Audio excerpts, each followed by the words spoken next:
Another day, another privacy scandal for Facebook, the social media giant facing a report from the New York Times that says it gave companies like Netflix and Spotify access to users' messages. Microsoft and Amazon also reportedly given access to data on users' friends. In a blog post, Facebook responded in part by saying, quote, "To be clear, none of these partnerships or features gave companies access to information without people's permission, nor did they violate our 2012 settlement with the FTC or the Federal Trade Commission." Joining me now is Fox News senior judicial analyst, Judge Andrew Napolitano. Judge, I know why you're laughing, because you can't take their statement seriously.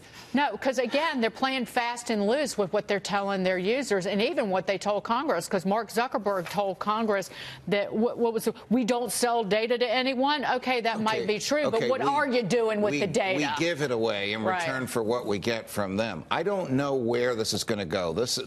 I'm happy about this revelation. We need to know these things, whether this is going to result in a class action in which Facebook will drop a lot of money and users will get next to nothing, or whether it's going to result in legislation in which the federal government, which can't deliver the mail, is going to try and regulate Facebook. I don't know which way it's going to go, but it's going to produce the type of outrage that even a small government person like I am has, because if I use this entity and they promise me a certain amount of privacy and I rely on that to my detriment, and they are violating that promise, that is a form of fraud which has harmed me. Now, how do you measure that harm? Again, yes. Walt Mossberg, prominent tech guru, said he's not on Facebook or Instagram or anything anymore because of these repeated episodes. He said, "I'm not trying to spark a movement, but when this is in the headlines or a variation of it weekly, I think for Facebook, they're going to lose customers, users, and then advertising dollars that come with it. That's how they make their money." I just want to point out something in response to that Facebook statement.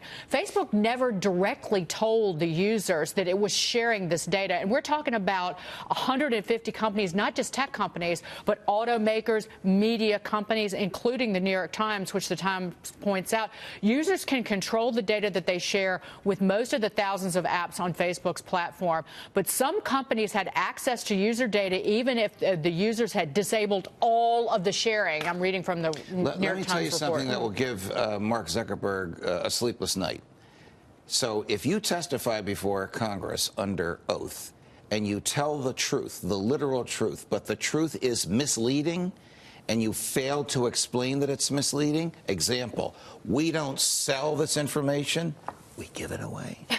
And he doesn't add, we give it away, that's an independent crime. There are two crimes there. One is lying under oath, which apparently didn't do. The other is misleading Congress. I mean, someone knows something here. As Dagan pointed out in that Times story. Which, by the way, I've been pointing this out for years because, again, for years that they have been playing fast and loose with their users. Yes. And nothing is free. And why are they asking me for my phone number? And they want the granular detail of where'd you go to elementary school? Where'd you go to middle school? Where'd you go to high school? What's your birthday? What did you, again, why? Because they're either selling it or they're getting some sort of compensation for it. My point here is that 150 companies, this is not a secret. Whatever's going on here, there's a lot of people that could talk about what's really happening. What's to prevent them from going to the regulators and saying, okay, here's the deal, give our company immunity on this? Is that something you think could be happening behind the scenes? That is a great point. Why did it take the New York Times, and I'm commending the Times for this, but why did it take the New York Times to find this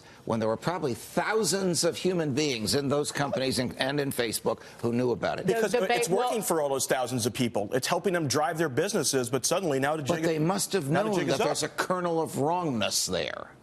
Right. They don't care. Only until they get called out on it. The Times report, the Times report was based on hundreds of pages of Facebook documents that the New York Times got.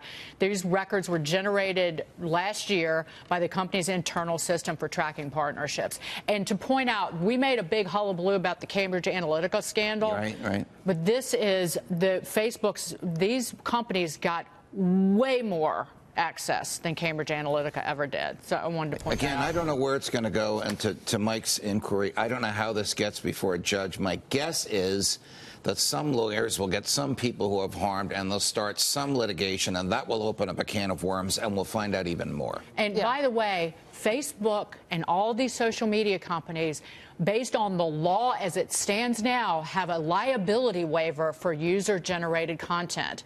If you're a media company, then that liability waiver should go away. Yes, but there's no liability waiver with respect to their agreement with the FTC. Correct. I'm not in favor of government punishing people for speech, but this is not speech. This is a violation of privacy rights on which hundreds of millions of people have relied, and they didn't comply. See, you've been upset about the NSC and what the government does with our data. I've been upset about this because I found it just as nefarious and just as sleazy, quite frankly. The only difference is that, like Walt Mossberg, we can avoid Facebook.